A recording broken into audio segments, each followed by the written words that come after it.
Hello and welcome to episode 7 of the Dunkelgrün podcast. This is a podcast about knitting, dyeing, textile crafts and fiber arts. My name is Anna. Today is Sunday, June the 11th of 2017 and I am coming to you from Zurich in Switzerland.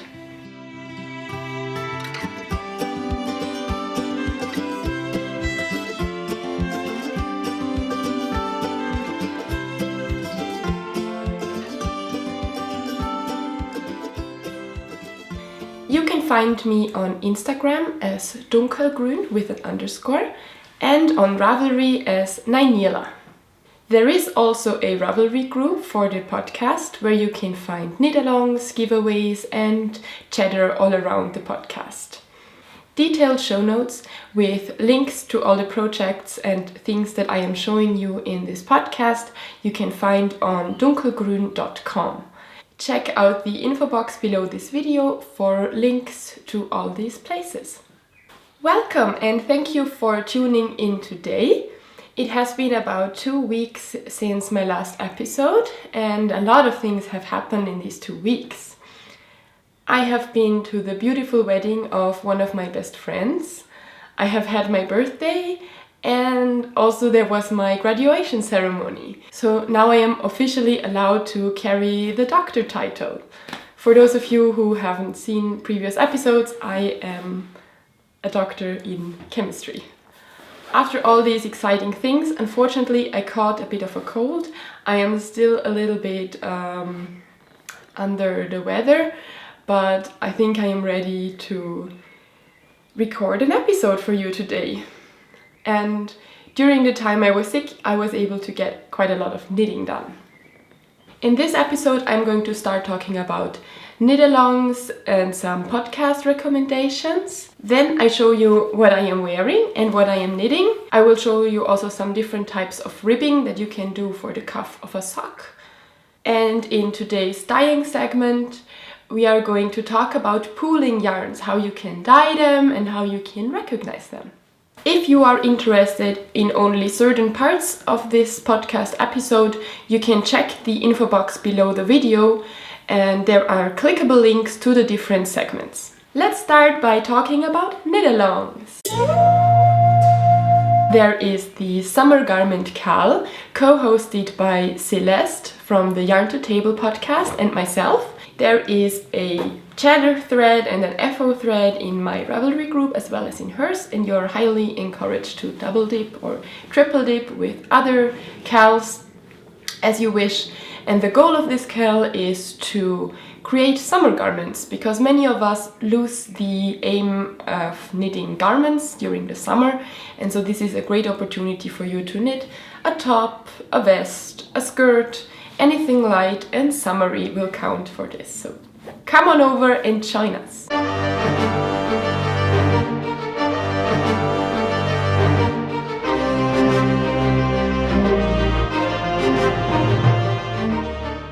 My podcast recommendations today are even a bit more international than usual.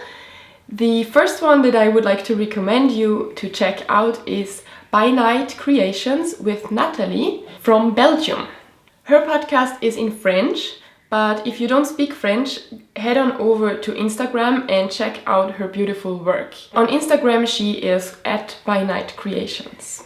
She does some amazing natural dyeing and sews beautiful things in a beautiful studio close to Brussels in Belgium. It's really worth to check her out, especially if you're interested in natural dyeing. The second podcast I would like to recommend you today is also not in English, but in Swedish. A lovely viewer of this podcast, Hey Mirja, has recommended that I go and check out the Kamebornia podcast. And she knew that I speak a little bit of Swedish, so she thought I should check out this podcast. Their videos are so well made. They have beautiful images from the place they live at. This is Gotland in Sweden. And the podcast is in general very poetic and full of deep thoughts. The best thing about it is that there are English subtitles, so that also those of you who don't understand Swedish can go and check it out.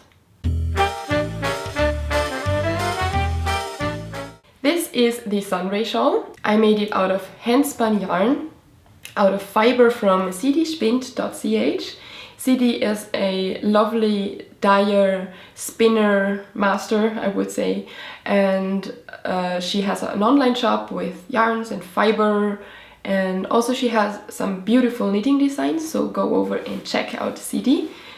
So I spun this yarn out of fiber from CD, and it was her October 2014 club colorway, and this pattern I designed myself, and it is called the Sunray Shawl and is a free pattern on Ravelry. It's so far my one and only knitting pattern on Ravelry.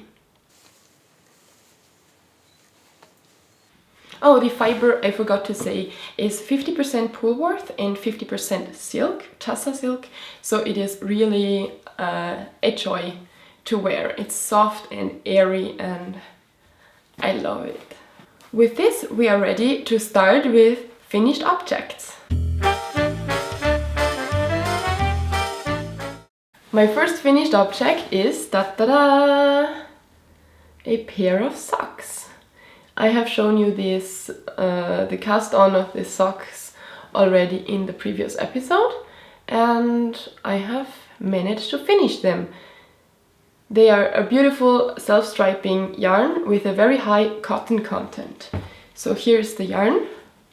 That is Fortissima Cotton Stretch by Schöller and Stahl, and the colorway is a number 0110. I really like this yarn. It is, even though it has a high cotton content, it is very stretchy and it makes beautiful socks. The needles I used for these socks are the Knit Pro Natural Dipians in 2.5 millimeters or US 1.5. With this, we can move on to knitting in progress. My first work in progress lives in this bag, and it is my great unraveled summer top. Here it is. You can see it has grown just a bit since last time. You can now clearly see that there is a subtle gradient from darker green to lighter green. I am knitting bottom up and I'm just knitting along. I don't know, I'm not following any pattern. As soon as I reach my bust, I will separate for the front and the back, and I will make a sleeveless summer top out of this. So why is this the great unraveled summer top? Well, the summer top, obviously, it's my entry for our summergarmentKAL, and the great unravel because this yarn I recycled from a thrifted sweater. This is the yarn that I recycled from a thrifted sweater. I dyed it and it is 100% cotton. For the whole process of how this yarn came to be, check out episode 5 of the podcast, because there I documented the whole process.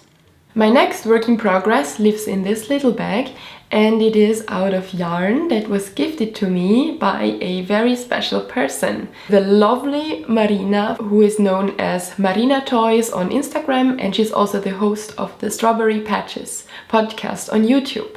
So Marina decided to send me some beautiful yarns from Turkey, and she sent me a lovely package with some lovely things inside. So let me show you that yarn. The first one is called Calico Jacquard, and it is 50% cotton and 50% premium acrylic. It's about a DK weight. I will link the color number in the show notes so that you can check it out if you're interested. The second one is the Nako Venus Heaven, which is also 55% cotton and 45% premium acrylic and 5% polyamide. This is a spiral ply yarn, as you can see. It's a bit of an art yarn. The third one that she sent me is a bit untypical for me. It's a glittery yarn. I don't know if you can see that here. And this is Nako Lady, where the contents are 5% paillette, 10% metallic polyester, 10% normal polyester, and 75% premium acrylic. It's very shiny, it's full of glittery things. So these 3 yarns Marina sent to me, along with some cute other gifts. I'm going to insert a picture here, because Marina is famous for making the most beautiful toys and dolls by hand, and she sent me this cute little rabbit. Look at him, how cute he is, and this beautiful flowery fabric. And I can see that she stitched this by hand, so I think she stitches all her dolls by hand. It's so precious to have something like this that another crafter made in beautiful, tedious handwork. Thank you, Marina! This is what I am making out of the yarns that Marina sent to me. It is a triangular shawl, and I am just mixing the flat DK yarn that is a self-striping with the spiral ply so far, and this shiny one I am going to use it at the very end to create a border.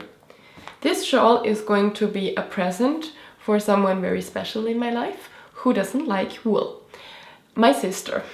She is really sensitive. She has very sensitive skin, and even the softest yarns that I have tried to use to knit things for her scratch her at the neck, and she gets completely red and a rash. So I was always very sad that I cannot give anything nice to my sister. I don't think that she is watching this podcast, because first of all, she doesn't like knitting, and second of all, it's in English, so I'm safe to show it. And brothers, if you are watching this, don't show her and don't tell her. It's a surprise. So yeah, this is the shawl that I make for my sister. I really love how the colors are coming out. And I have to say, I think I have knit with acrylic only once before, and that was a hat that a friend of mine requested, and she wanted to have a hat that she saw online. And then I went to search yarns for her, and I told her about the price, and then she said, no, this is too expensive, and she wants to have a cheaper option. So in the end I ended up buying really cheap acrylic yarn to make that hat, and I have never finished the hat because it was so horrible to knit with it. So from that day on, actually acrylic was banned out of my knitting life. But this is really different. Also, it says premium acrylic on the tag, and I have to say, it doesn't feel like acrylic. It feels like, I cannot tell how it feels like. Very soft, cottony and cloudy, and it does not have this this plastic feel to it. It's a super nice quality, and it's gonna be a super nice shawl for someone who can't wear wool. The needles that I am using for this project are again Knit Pro Natural. They are just my favorites, and this is size 4.5 millimeters or US 7. And this little shell stitch marker here is one that I made myself some time ago, and I think it's really cute. It fits. My next work in progress is a pair of socks out of a skein of yarn that I dyed myself, and the colorway is called Glowstone. Here is the first sock that I have finished already. The main yarn here is my own hand-dyed Glowstone. The contrasting yarn is Lang Yarn's Jawohl in Superwash, which is just a standard plain sock yarn. This is a Swiss yarn brand.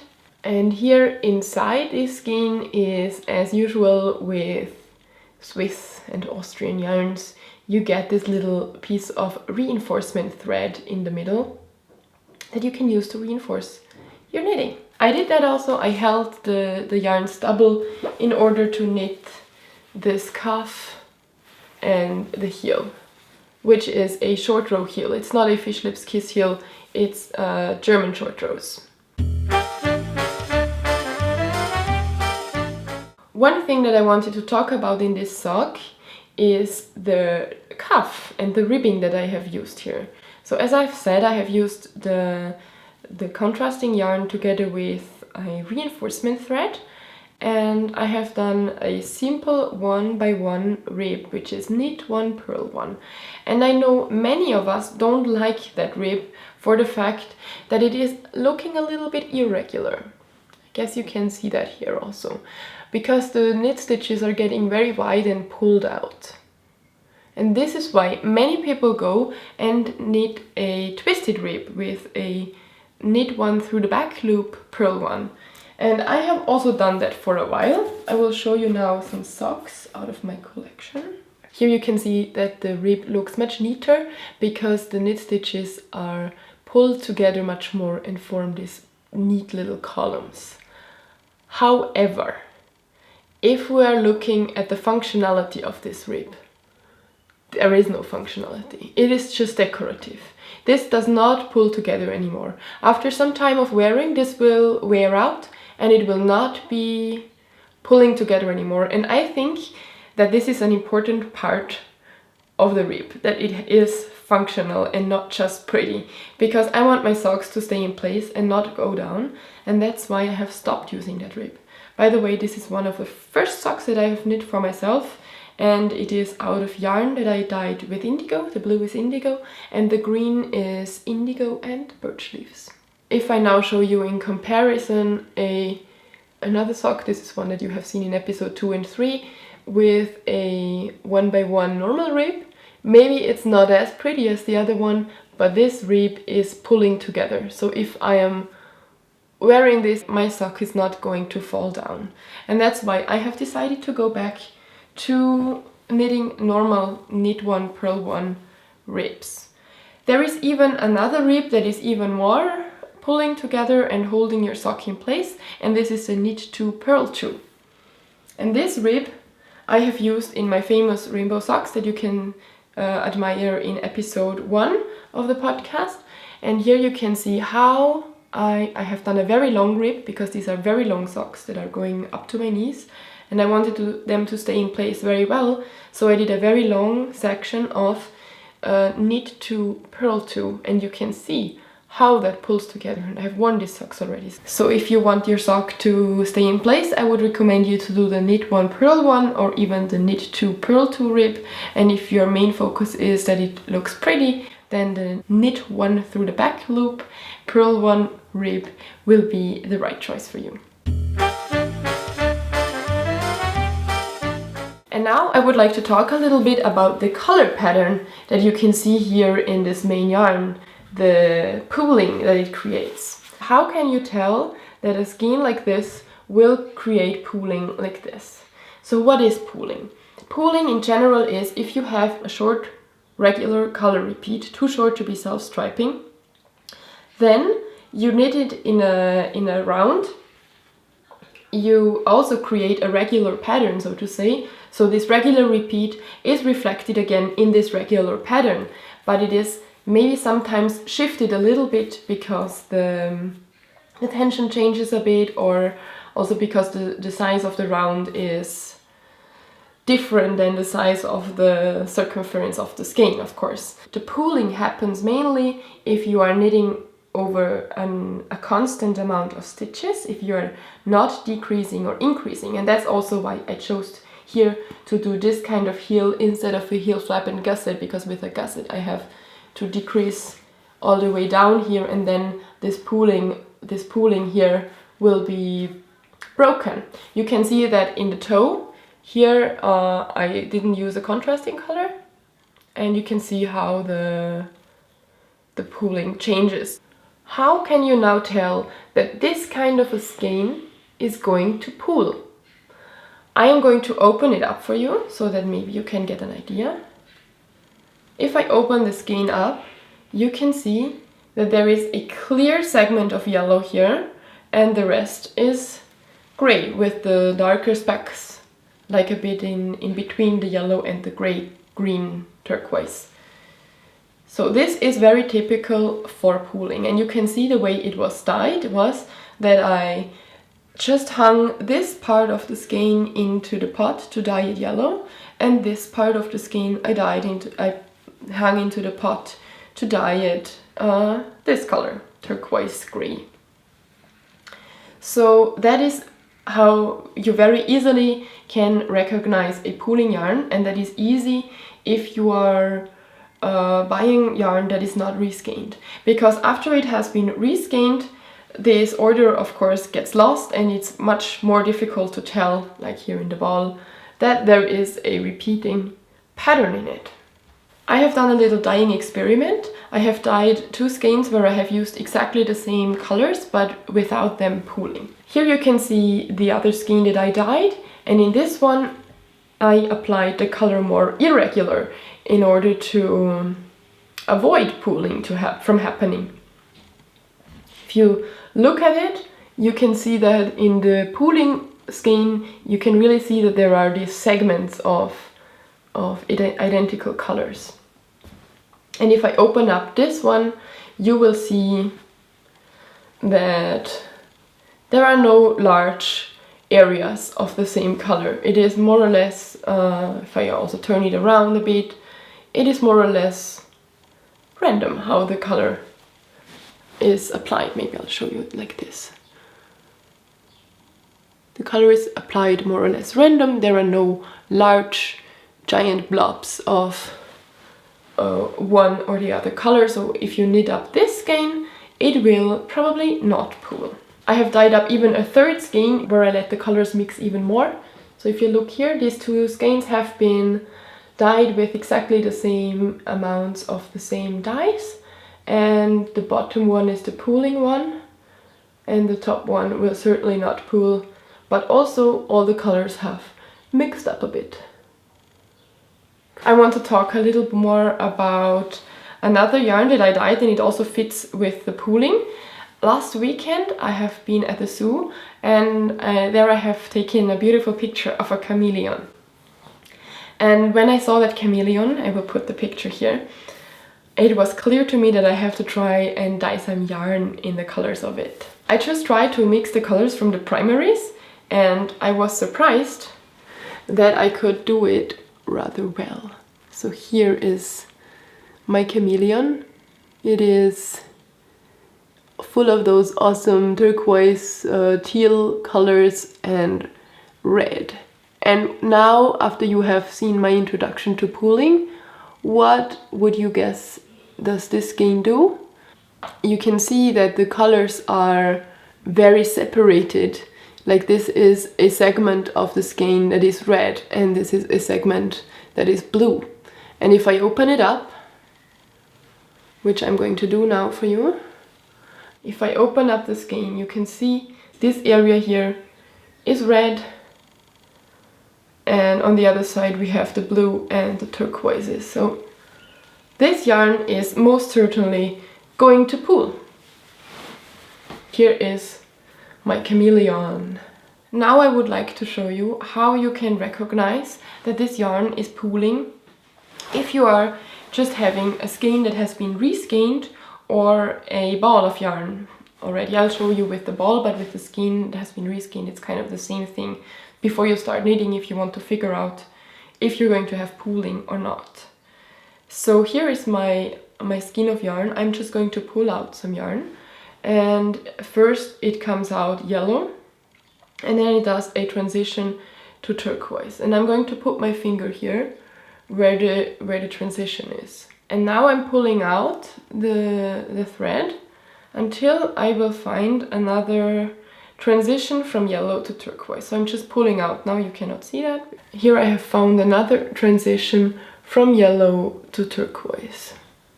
And this is what I am now going to line up with the first one that I have pulled out. Just like this. Here you can see I have lined it up.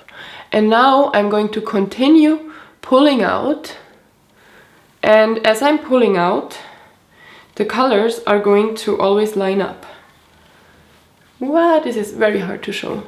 But here now I am at the 3rd transition. The colors are lining up, and I'm going to pull now in this close-up so maybe you can see. So here you can see now that all this yarn that I am pulling out of the skein is lined up. So now I have pulled out a length of 3 repeats, and you can see that on one side it is just turquoise, and I have already 3 strands, and on the other side I have the yellows, and I have already 3 strands. And now if I pull out and start to make this kind of skein out of it again, and I can see that there is a repeating pattern, then I know that my yarn will be a pooling one. And here you can clearly see that we can recreate that skein. Here is the yellow and here is the turquoise. If this is not possible, if you're pulling out yarn and it comes out in a non-regular way, then you probably don't have a pooling yarn. So how would you use pooling yarns? I personally love them in socks. I would not like to knit a shawl or a garment out of them because there I think these puddles of color are not that cool. But in socks I completely love it, and it's a lot of fun to knit and you never really know what you get. But I would not like to have it in a shawl, so that's why if I, for example, buy a DK weight yarn, I want to make sure that it's not a pooling one, and that's why I think it's important to look at it and know how the colors are going to behave. The next segment is going to be stash enhancement. After I have already shown you these beautiful yarns that were sent to me as a gift from Marina from Istanbul, I thought I was lucky enough for this day, but on the same day that these yarns arrived, I had a meeting with Richie. Richie is a podcast viewer from San Francisco, and she contacted me because she was traveling in Switzerland and she asked me if I would like to hang out. And so we did, and she brought me some most amazing gifts. First of all, 2 skeins of Brooklyn tweed shelter. Oh my god, I have never touched this yarn before, and I have seen so much about it all over different kinds of podcasts, and I have heard so many gorgeous things, and I'm actually really surprised by how soft it is, because many people called it a rather scratchy yarn. I am really looking forward to knitting with this. I have not decided yet what it is going to be. If you have any suggestions, I'm thinking maybe a hat or a shawl, I don't know yet. Thank you, Richie, for this beautiful yarn. And then she gave me a book. She carried this all the way from San Francisco to Zurich, and this is the Modern Natural Dyer by Christine Vejar. And it's not just any copy, it is a signed copy. Christine Vejar is the dyer behind A Verb for Keeping Warm, which is a business that I have been following on Instagram already for a while, because they are doing such beautiful things with natural dyes and art, and it's just completely my kind of thing. I will show you a little bit of an insight to the book here. It contains not only information about dye stuffs, but also great tutorials from the dyeing to the finished object, and information about indigo dyeing, surface design. It's a huge resource of things for me to learn, and I am very looking forward to working with this book. Thanks, Richie. A huge hug to you. It is a big treasure to me, this book. And then also she gave me this Lolo bar, which I have also seen before on other podcasts, which is a head-to-toe moisturizer, and it smells really good of lavender. So now if you think this is it, no, this is not it. Since I told Richie that I haven't really knit with any American yarn before, she decided to go crazy and bring me over all her leftovers. So she brought over these 2 giant bags full of her leftovers, and some of them are even full skeins. It's just amazing. And this is all yarn that I have not really had the pleasure to knit with before. There are brands like Brooklyn Tweed, Quince & Co., The Fiber Company, Spinsicle Yarns, Blue Sky Fibers, a lot of treats, and I am very looking forward to knitting with them. I think a lot of these are going to become squares in my blanket, and also some of them are large enough to make a complete project, like maybe a baby garment, or I'm also planning to make some mittens. Thank you so much, Richie, for visiting me, for giving me all these gorgeous gifts. I am really speechless and feeling so lucky to have received all this from you. Thank you. So Richie and I did a little tour through Zurich to visit different yarn shops, and even though I was already carrying this giant bag of yarn that she brought to me, I got a little bit weak when I saw two skeins. The first of them is Opal Sock Yarn, and this is the Smoky Eyes and Colored Lips series. I'm going to link the colorway name in the show notes. It's a self-striping yarn, and I just think that these colors are really cool. I like it a lot. And I'm looking forward to knitting socks out of this. The second one is Manos del Uruguay Alegría, which is also a 25% polyamide, 75% nylon sock yarn, but this is so soft. I cannot even believe that this has nylon in it. It feels like a Malabrigo Rios. And I bought it with the intention to make socks because I didn't have a lot of sock yarn in my stash to make my future sock projects. But now that I have it, I think it's going to become a shawl or a part of a shawl. Maybe I will keep it to combine it with other colorways that I don't know yet which ones they will be. So yes, so these are my stash acquisitions this week, and it has been a lot, but it has also been my birthday, so even though Marina and Richie both didn't know that it was my birthday, it fit perfectly with all these yarny gifts. So this is it for this episode. Thank you very much for tuning in and for sticking around.